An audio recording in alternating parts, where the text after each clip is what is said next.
বন্ধুরা, গরমে বলতে গেলে সারা বছরই পটল পাওয়া যায়। তখন একঘেয়ে পটলের রেসিপি খেতে কিন্তু আমাদের একেবারেই ভালো লাগে না। আজকের রেসিপিটা একঘেয়ে পটলের থেকে অনেকটাই আলাদা। যখন একেবারেই পটল খেতে ইচ্ছে করবে না গরমে, আপনারা এই রেসিপিটা একবার বানিয়ে খেতে পারেন। এটা গরম ভাতের সঙ্গে খেতে যেমনি ভালো লাগে, সেমনি যদি পান্তা ভাত হয় তার সঙ্গেও কিন্তু এটা খেতে ভীষণ ভালো লাগে।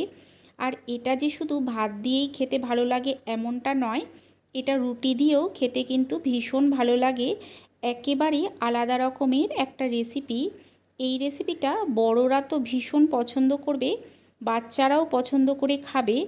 এমনকি যারা পটল খেতে একেবারেই পছন্দ করে না তারাও কিন্তু ভীষণ পছন্দ করে আজকের এই রেসিপিটা খাবে।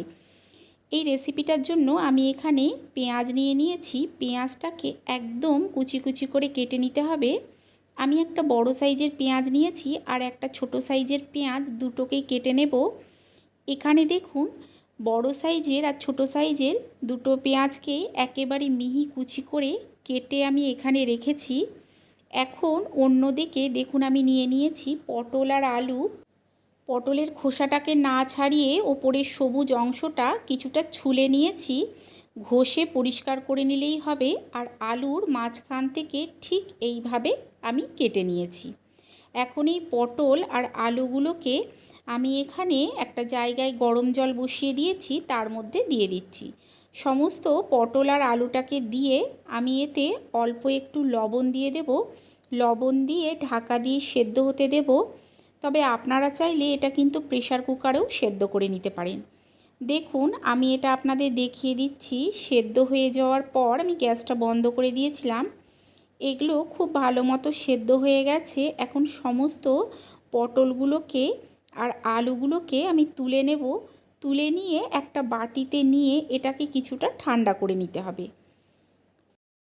সমস্ত আলু পটলগুলো তুলে নিয়ে ওই কড়াইটার মধ্যেই দিয়ে দিলাম কিছুটা সর্ষের তেল। তেলটা গরম হয়ে গেলে এখানে ফোড়নে দিয়ে দিচ্ছি, দেখুন আমি গোটা জিরে, এর সঙ্গে দিয়ে দিচ্ছি চিড়ে নেওয়া 3টে কাঁচা লঙ্কা।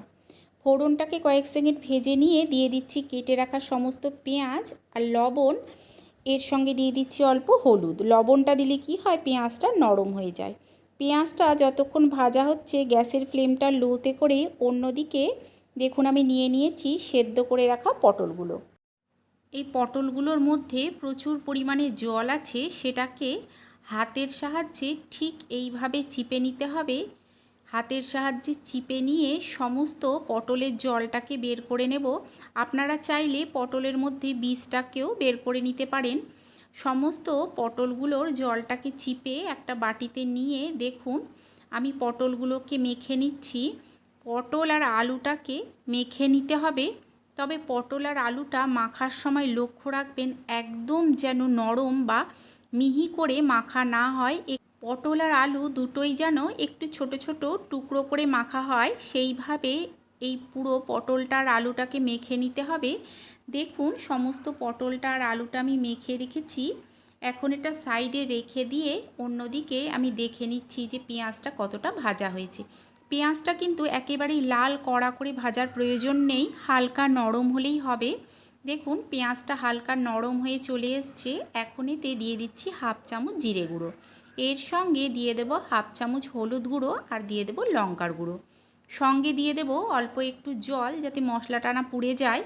দিয়ে মশলাটাকে অল্প কিছুক্ষণ কষিয়ে নিতে হবে।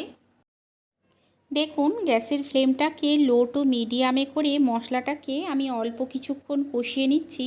কিছুক্ষণ কষিয়ে নিয়ে এতে দিয়ে দেব আমি চিংড়ি মাছ।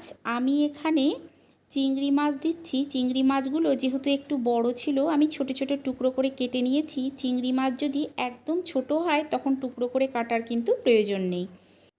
সমস্ত মাছগুলোকে দিয়ে মশলার সঙ্গে মিশিয়ে কিছুক্ষণ কষিয়ে নিতে হবে।